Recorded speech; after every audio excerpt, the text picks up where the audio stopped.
Barasat colony মোড়ে হাত পেতে তুলছে টাকা সিভিক ভলেন্টিয়ার। একে একে আসছে ওভারলোডেড লরি এবং সেখান থেকেই হাত পেতে টাকা নিচ্ছে সিভিক ভলেন্টিয়ার।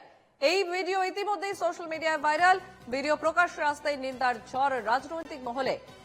বিজেপি নেতা শঙ্কর চট্টোপাধ্যায় কটাক্ষ করে বলেছেন, বেআইনি পার্কিং ও ট্রাক দেখলেই সেখান থেকে টাকা তোলা সিভিক ভলেন্টিয়ার ও পুলিশের অধিকার জন্মে গিয়েছে। বাম নেতা আহমেদ আলী খান বলেন, শুধু বারাসাত, চাপাডালি বা কলোনি মোড় নয়, গোটা পশ্চিমবঙ্গ জুড়ে এ কাজ চালিয়ে যাচ্ছে সিভিক ভলেন্টিয়ার এবং পুলিশের একাংশ।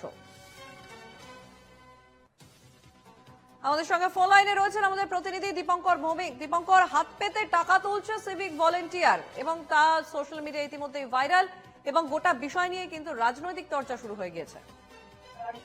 একেবারে সন্তরি, দেখো বারাসাত কলোনি মোড়ে গতকাল রাত 9টা নাগাদ দেখা যায় যে সমস্ত ওভারলোডিং গাড়িগুলি রয়েছে, অর্থাৎ বড় বড় যানবাহন, সেইগুলিতেই যখন যাচ্ছে সেই গাড়ি থেকে প্রকাশ্যে একেবারে হাত পেতে টাকা তোলা হচ্ছে এবং তারপরেই সেই ভিডিও করে একজন সোশ্যাল মিডিয়ায় ছাড়ে এবং তার পরবর্তী সময় তার সোশ্যাল মিডিয়া থেকে এমনটাও জানা যায় সেই ভিডিওর ছাড়ার পরবর্তী সময় তার প্রোফাইল হ্যাক করারও চেষ্টা চালানো হয়েছে। ইতিমধ্যে এই বিষয় নিয়ে, গোটা বিষয় নিয়ে কিন্তু বিজেপি এবং সিপিএম তারা কিন্তু সোচ্চার হয়েছেন। বিজেপি নেতৃত্বে যেমনটা দাবি, এটা অধিকার হয়ে গেছে বেআইনি পার্কিং এবং ওভারলোডিং গাড়ি থেকে টাকা তোলার পুলিশ বা সিভিক ভলেন্টিয়ারদের। পাশাপাশি সিপিএম নেতৃত্বের দাবি কিন্তু যে এই গোটা বিষয়, অর্থাৎ এই যে ঘটনা ঘটছে, এটা শুধুমাত্র বারাসাত বা অন্যান্য নয়, সারা রাজ্য জুড়েই এমন ঘটনা ঘটে চলেছে।